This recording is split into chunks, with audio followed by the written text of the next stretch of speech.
Bonsoir à tous. Alors là, on peut dire que Donald Trump a encore frappé fort. Et franchement, même moi, après toutes ces années de rebondissements politiques, je ne m'attendais pas à ça. L'ancien président américain et probable candidat en 2026 vient d'annoncer la suspension de plusieurs sanctions contre la Russie, notamment celles visant Rosneft et Lukoil, deux géants pétroliers au cœur de l'économie russe. Et il ne s'agit pas d'une simple déclaration d'intention. Le décret, signé dans la matinée, allège effectivement les restrictions sur les exportations d'énergie, les investissements américains dans le secteur pétrolier russe et même certains transferts technologiques. En clair, Washington rouvre la porte à Moscou, au moins sur le plan économique. Alors évidemment, les réactions ont été immédiates et explosives. À la Maison-Blanche, le porte-parole actuel de l'administration Biden a dénoncé une décision irresponsable qui menace la sécurité énergétique de l'Europe et les intérêts stratégiques des États-Unis. Rien que ça.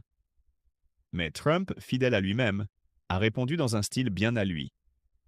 L'Amérique n'a rien à gagner à punir la Russie pendant que la Chine s'enrichit. Et là, il faut bien reconnaître, qu'on soit pro ou anti-Trump, que sa logique touche un point sensible. Parce que oui, derrière cette annonce, il y a toute une stratégie économique. Trump mise sur une idée simple, ramener le prix du pétrole à la baisse en augmentant l'offre mondiale, tout en favorisant les entreprises américaines qui dépendent encore des importations d'énergie.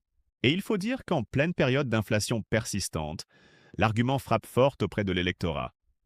Les Américains en ont marre de payer l'essence à prix d'or, et Trump le sait parfaitement. Mais là où ça devient vraiment intéressant, c'est sur le plan géopolitique. En levant ces sanctions, il envoie un message direct à l'Union européenne. Vous voulez la guerre économique avec Moscou?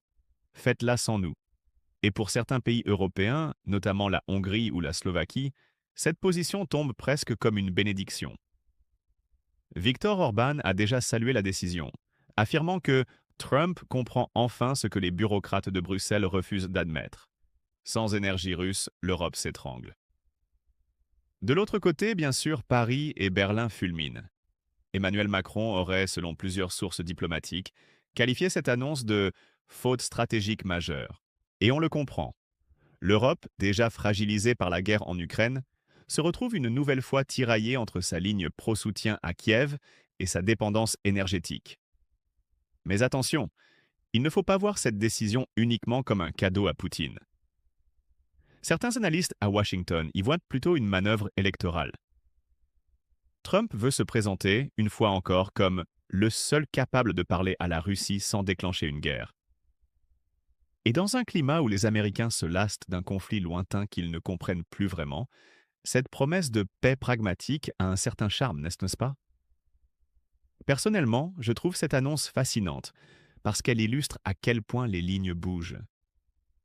Il y a 5 ans, suspendre des sanctions contre la Russie, c'était impensable. Aujourd'hui, c'est devenu un sujet de débat public. Et surtout, ça montre une fracture profonde entre l'Amérique politique et l'Amérique économique. Les grandes entreprises énergétiques américaines n'ont jamais vraiment accepté les sanctions. Trop de pertes, trop d'opportunités manquées. Et Trump, en homme d'affaires avant tout, semble bien décidé à remettre les dollars au centre de la diplomatie. Mais ce qui m'inquiète, c'est la réaction à venir du Kremlin. Poutine, d'après les médias russes, aurait salué cette décision comme un geste de bon sens. Mais connaissant le personnage, il ne s'agit jamais seulement de bon sens. C'est une ouverture stratégique. Et Moscou sait très bien exploiter ce genre de faille. Bref, un chapitre vient de s'ouvrir dans la saga sans fin des relations États-Unis-Russie. Et à mon avis, ce n'est que le début. Alors, je crois qu'on peut dire que c'est la panique diplomatique. Depuis l'annonce du décret de Donald Trump levant partiellement les sanctions contre la Russie, les capitales européennes ne décolèrent pas. Ce matin encore, j'ai parcouru les journaux de Paris, Berlin et Bruxelles. Tous parlent d'un séisme transatlantique. Et ce mot n'est pas exagéré. À Bruxelles, la présidente de la Commission européenne a convoqué une réunion d'urgence. Officiellement pour évaluer les conséquences économiques et sécuritaires de la décision américaine. Mais entre nous, le ton était bien plus tendu que ce que la diplomatie laisse paraître. Un diplomate français m'a confié sous couvert d'anonymat. C'est une trahison pure et simple. Les États-Unis tournent le dos à l'unité occidentale, et dans les couloirs du Parlement européen, on ne parle que de ça. Les mots fracture et désalignement stratégique reviennent sans cesse. Il faut dire que l'Europe, depuis 2 ans, s'était convaincue que Washington resterait ferme face à Moscou. On a bâti des budgets militaires, voté des aides colossales à l'Ukraine, misé sur le gaz américain liquéfié comme alternative au pétrole russe. Et là, du jour au lendemain, tout cet équilibre vacille. Ce qui rend la situation encore plus explosive, c'est que certains pays européens n'attendent que ça pour rouvrir le dialogue avec Moscou. La Hongrie, la Slovaquie, la Grèce même, sans parler de l'Italie où certains partis populistes jubilent déjà, y voient une opportunité politique. Si Washington lâche la pression, pourquoi nous devrions la maintenir? Entend-on déjà sur les plateaux télévisés de Budapest et Rome. Et franchement, difficile de ne pas voir poindre une désintégration de la ligne européenne commune. Mais pendant que Bruxelles s'arrache les cheveux, à Moscou, c'est une toute autre musique. Les médias russes parlent d'un tournant historique. Le présentateur vedette de la chaîne Rossiya en a déclaré hier soir: les États-Unis reconnaissent enfin l'échec de leur politique de sanctions. Et sur les réseaux proches du Kremlin, on célèbre Trump comme l'homme du bon sens. Rien que ça. J'ai même vu passer une photo truquée où Trump et Poutine trinquent au champagne, avec le slogan «La raison finit toujours par l'emporter». Bien sûr, tout ça fait partie de la propagande, mais ça en dit long. Le Kremlin sait parfaitement manier le symbolique. Pour lui, cette décision américaine, c'est plus qu'un geste économique. C'est une brèche dans le mur occidental. Et Poutine, vieux renard politique, ne laissera pas passer l'occasion de s'y engouffrer. D'ailleurs, selon plusieurs sources diplomatiques, Moscou aurait déjà proposé la reprise de discussions techniques avec plusieurs firmes américaines dans le secteur énergétique. Autrement dit, on ne perd pas de temps. Et pendant ce temps, les Ukrainiens, eux, s'inquiètent. Le président Zelensky a réagi avec une amertume à peine contenue. Chaque levée de sanctions renforce l'agresseur. Mais son message semble avoir été englouti dans le tumulte des réactions occidentales. Personnellement, ce qui me frappe, c'est le silence relatif de Pékin. La Chine, d'habitude prompte à commenter tout ce qui touche aux relations États-Unis-Russie, reste étonnamment prudente. Certains analystes pensent qu'elle observe la situation avec satisfaction, voyant dans cette division de l'Occident une opportunité de renforcer son influence. Et il faut bien l'avouer, la diplomatie chinoise adore quand les Occidentaux se disputent entre eux. Dans tout ce chaos, Trump, lui, continue sa tournée médiatique. Hier soir sur Fox News, il a répété son argument favori. Ce n'est pas en punissant les Russes qu'on protège les Américains. Et à chaque phrase, il répète le même mot d'ordre. Business first. C'est clair, net, assumé. Et terriblement efficace auprès d'un électorat fatigué de la guerre, du coût de la vie et des discours moralisateurs de Washington. Mais cette stratégie pourrait se retourner contre lui. Parce que, sur la scène internationale, ce décret envoie un message ambigu. Les États-Unis, censés être le pilier du front anti-russe, deviennent soudain un partenaire économique tolérant. Et ça, à long terme, risque de miner la confiance de leurs alliés. Je ne peux pas m'empêcher de penser que cette décision marque le début d'une nouvelle ère de realpolitik, où l'argent et les intérêts nationaux reprennent le dessus sur les valeurs affichées. Et quelque part, c'est un retour brutal au monde d'avant, celui où les alliances ne tenaient qu'à la balance commerciale. Mais attention, tout ça n'est à que la surface. Derrière ce jeu d'annonces et de réactions publiques, il se trame autre chose. Des négociations secrètes, des deals énergétiques, et peut-être même une tentative de repositionnement stratégique des États-Unis vis-à-vis de la Russie et de la Chine. Alors, pour comprendre ce qui se joue vraiment derrière cette levée partielle de sanctions contre la Russie, il faut plonger dans le ventre de la bête, Washington. Parce que, soyons honnêtes, rien ne se fait là-bas sans pression, sans deal, sans intérêt croisé. Et cette fois-ci, tout semble converger vers un seul objectif, 2026. Trump le sait mieux que quiconque. La prochaine élection présidentielle se jouera, une fois encore, sur le portefeuille des Américains. L'inflation continue d'étouffer les classes moyennes. Les prix du carburant explosent à chaque crise géopolitique. Et les États-Unis ont beau se dire indépendants énergétiquement, La vérité, c'est qu'ils dépendent toujours de la stabilité du marché mondial. Alors que fait Trump? Il reprend son vieux réflexe d'homme d'affaires. Quand le marché est instable, il faut rouvrir les vannes. Et là, ce n'est pas qu'une métaphore.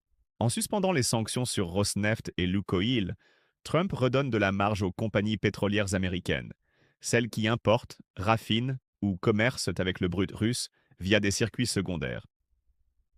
Ces entreprises-là, on les connaît. ExxonMobil, Chevron, Valero, des mastodontes. Et devinez quoi? Ce sont aussi de généreux donateurs de campagne. On ne parle pas de millions, mais de dizaines de millions de dollars.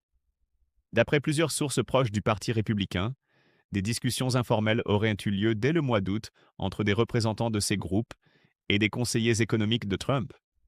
Officiellement, il ne s'agit que de consultations. Officieusement, tout le monde sait ce que cela veut dire. Un échange de bons procédés. Vous soutenez notre campagne, on vous facilite le marché. C'est vieux comme Washington. Mais attention, Trump n'agit pas seul. Derrière lui, il y a une véritable coalition économique, presque une ombre gouvernementale, faite de patrons d'industrie, de think tanks nationalistes et de conseillers stratégiques obsédés par la compétitivité américaine. Leur credo? Oublier les idéaux, revenir au réalisme. Et pour eux, le réalisme, c'est simple. Si le pétrole russe est moins cher, alors achetons-le. Ce discours, évidemment, hérisse tout l'establishment de Washington. Les démocrates, les diplomates, les faucons de la sécurité nationale, tous y voient une capitulation morale. Mais Trump, lui, s'en moque. Il a toujours méprisé les diplomates. Ce qu'il veut, c'est parler directement au peuple. Et le peuple, lui, ne lit pas les rapports du département d'État. Il regarde le prix à la pompe. Mais ce que les médias américains n'ont pas encore totalement mesuré, c'est que cette levée partielle de sanctions sert aussi une stratégie électorale bien plus fine. Trump ne cherche pas seulement à plaire aux électeurs. Il veut fracturer le Parti démocrate de l'intérieur. Car cette décision oblige Biden à choisir entre deux positions impossibles. Continuer la ligne dure contre Moscou, au risque d'aggraver l'inflation. Ou s'aligner partiellement sur Trump et perdre la face à l'international. Dans les deux cas, c'est Trump qui gagne. Et si l'on en croit les sondages récents, cette stratégie fonctionne déjà. Près de 58% des Américains pensent désormais que les sanctions contre la Russie pénalisent davantage les États-Unis que Moscou. Un chiffre qui aurait semblé délirant il y a encore 2 ans. Mais c'est ça, la magie Trump. Il sait transformer la fatigue collective en capital politique.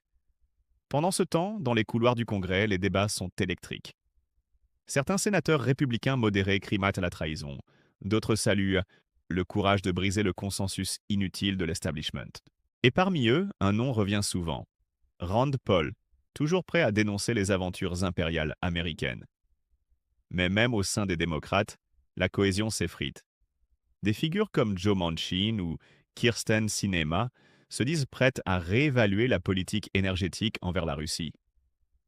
Je vous le dis franchement, on sent un changement d'époque. Les grandes idéologies s'effritent, les frontières entre droite et gauche s'estompent, et ce qui reste, c'est le pragmatisme brune. L'Amérique n'est plus dans une guerre de valeurs, mais dans une guerre d'intérêts. Et c'est peut-être ça la plus grande victoire de Trump. Avoir imposé son vocabulaire, son rythme, sa manière de penser la politique internationale comme une négociation commerciale permanente. Il ne parle pas de diplomatie, il parle de deal. Il ne parle pas de stratégie, il parle de gagnant et perdant. Et ce langage, mine de rien, parle à des millions d'électeurs. Mais dans tout ce jeu, il y a un acteur qu'on oublie souvent, le Pentagone. Et là, croyez-moi, ça grince sérieusement des dents. Car derrière la façade politique, les militaires, eux, voient un risque colossal. Celui d'un affaiblissement du front occidental et d'un rapprochement concret entre Trump et Moscou. Vous savez, j'ai toujours trouvé fascinant le contraste entre la politique spectacle de Trump et le sérieux glacial des institutions américaines. Et cette semaine, ce contraste est devenu un véritable choc frontal.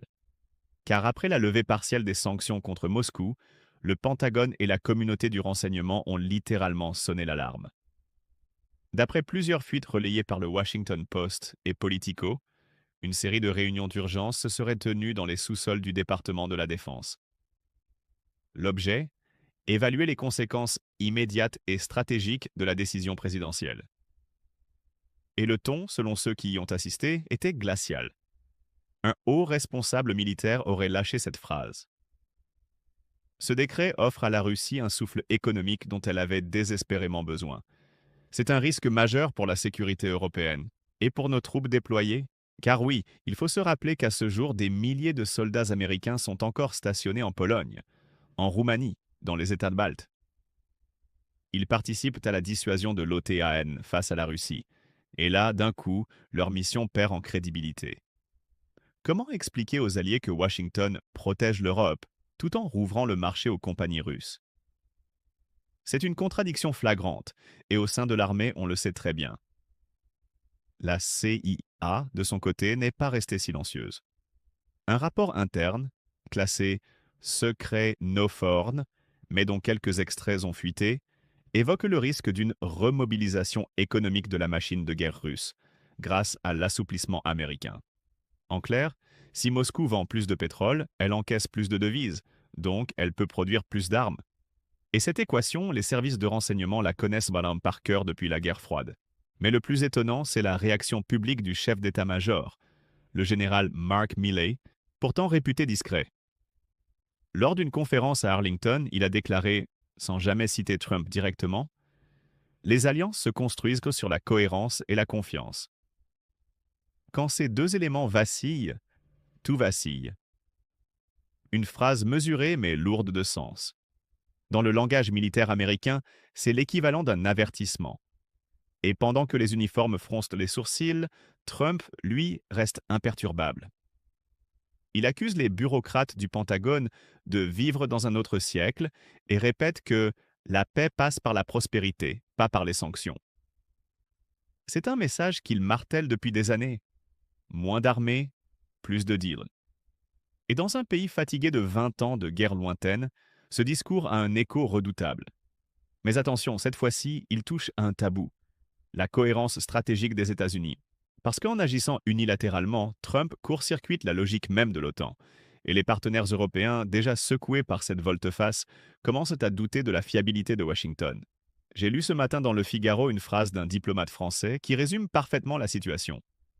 Si Trump revient, l'OTAN cessera d'être une alliance. Ce sera un marché. Et quelque part, c'est exactement ça. Pour Trump, les alliances ne sont pas des valeurs sacrées. Ce sont des contrats. On signe, on résilie, on renégocie. Et cette approche terrifie littéralement le complexe militaro-industriel américain. Parce que derrière les grandes déclarations patriotiques, il y a aussi un gigantesque business. Celui des armes, de la logistique, du renseignement. Si les tensions diminuent avec la Russie, c'est tout un pan de cette économie qui perd sa raison d'être. Certains analystes du Council on Foreign Relations estiment même que cette levée partielle de sanctions pourrait réduire les budgets militaires de plusieurs programmes clés, notamment ceux liés à la défense antimissile en Europe. Autrement dit, moins de contrats, moins d'argent, moins d'influence. Et pour le Pentagone, c'est presque une trahison économique. Ce qui est fascinant, c'est de voir comment Trump réussit à transformer cette hostilité en atout politique. Chaque fois qu'un général, un diplomate ou un expert le critique, il réplique « Vous voyez ? Le système me déteste. Et si le système me déteste, c'est que je fais ce qu'il faut. » C'est imparable. Il s'érige en outsider, même quand il est au centre du pouvoir. Mais à force de jouer avec les nerfs des institutions, il risque gros. Des voix commencent à évoquer une possible crise constitutionnelle si le Congrès décidait de bloquer ou d'invalider certaines de ces mesures. Et selon mes sources, plusieurs sénateurs des deux partis discuteraient déjà d'un projet de loi pour réimposer les sanctions par voie législative, contournant ainsi le décret présidentiel. Autrement dit, Washington est en train de se diviser comme jamais. Le bras de fer entre Trump et l'appareil d'État est lancé, et cette fois, il ne s'agit plus seulement de politique étrangère. C'est une question de pouvoir, de loyauté et de survie politique. Et dans ce chaos, un acteur observe tout ça avec un sourire discret. Vladimir Poutine. À Moscou, on savoure la discorde américaine comme une victoire sans un seul coup de feu. Pourquoi se battre contre l'Amérique ? Plaisantait hier un commentateur russe. Quand l'Amérique se bat déjà contre elle-même ? Cruel, mais pas faux. Alors voilà, nous y sommes. Le dernier acte de cette saga politique américaine qui secoue la planète. Si vous avez suivi jusqu'ici, vous savez que ce n'est pas qu'une simple question de sanctions ou de deals énergétiques. Non, c'est beaucoup plus profond. C'est le rôle de l'Amérique dans le monde qui est en jeu, et avec lui, l'équilibre fragile des alliances, des marchés et de la sécurité globale. D'un côté, nous avons Trump, fidèle à sa logique de showman, moins de contraintes, plus de négociations directes, un style brut mais efficace pour séduire son électorat. De l'autre, les institutions, Pentagone, CIA, diplomatie, qui tentent de rappeler que la cohérence stratégique ne se négocie pas comme un contrat immobilier. Et au milieu, le reste du monde, qui regarde, parfois incrédule, parfois soulagé, mais toujours attentif. En Europe, la levée partielle des sanctions a provoqué un mélange de colère et d'inquiétude. Des pays comme la Pologne ou les États baltes s'inquiètent de la crédibilité américaine. Des diplomates français et allemands ont déjà commencé à parler de plan B, renforcer leurs propres capacités militaires et envisager des coopérations indépendantes pour se prémunir contre les décisions unilatérales de Washington. Autrement dit, ce que certains appellent l'Europe stratégique pourrait devenir une réalité plus vite que prévu. En Asie, la Chine et la Corée du Nord observent attentivement, à la fois fascinés et rassurés. Une Amérique divisée qui renonce à des sanctions strictes ou change de doctrine à la vitesse d'un tweet offre aux puissances régionales une marge de manœuvre considérable. Et Pékin ne se prive pas de souligner que la stabilité internationale dépend désormais davantage de sa propre diplomatie que de la fiabilité américaine. Au Moyen-Orient, l'effet est tout aussi immédiat. Israël, la Jordanie et même l'Arabie saoudite analysent chaque mot de Trump pour anticiper ses mouvements. Les armées et les services de renseignement se préparent à des scénarios hors normes, car le style Trump peut générer autant d'opportunités que de crises. Et je dois vous dire, cette imprévisibilité, elle épuise les analystes. Et parfois, je me dis qu'elle épuise même Trump lui-même. Maintenant, laissez-moi vous donner mon avis, en toute honnêteté. Ce que nous voyons est un tremblement de terre institutionnel. Pas seulement une divergence de vues, pas seulement des querelles entre sénateurs et militaires. C'est un vrai test pour la démocratie américaine. Jusqu'où un président peut-il aller sans que le système ne réagisse? Et si Trump obtient ce qu'il veut, que restera-t-il du rôle traditionnel des institutions, qui sont censées tempérer les excès de l'exécutif? Mais il y a aussi un aspect fascinant. Dans ce chaos apparent, Trump réinvente le concept de pouvoir. Il montre que la politique étrangère peut être un spectacle, que la perception publique peut parfois peser plus que la logique stratégique. Certains appellent cela de la démagogie dangereuse. Moi, je dirais plutôt que c'est une expérience politique extrême et qu'elle aura des leçons à tirer pour les futures administrations, américaines ou ailleurs. Alors que retenir de cette semaine incroyable? La cohérence stratégique est fragile, même pour la superpuissance mondiale.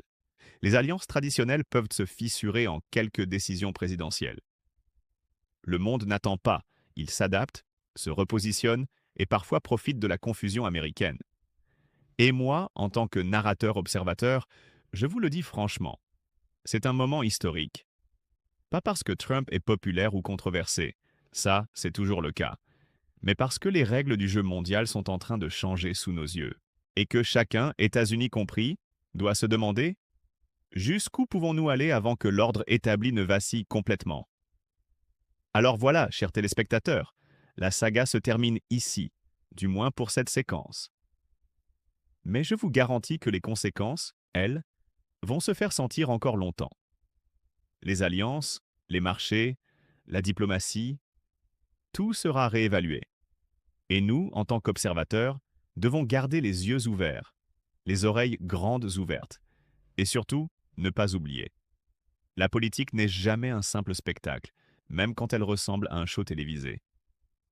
Merci d'avoir suivi ce récit avec moi. On se retrouve bientôt, peut-être pour un nouveau chapitre de l'histoire internationale, qui sait. En attendant, restez curieux, critiquez et surtout, regardez le monde avec un œil analytique.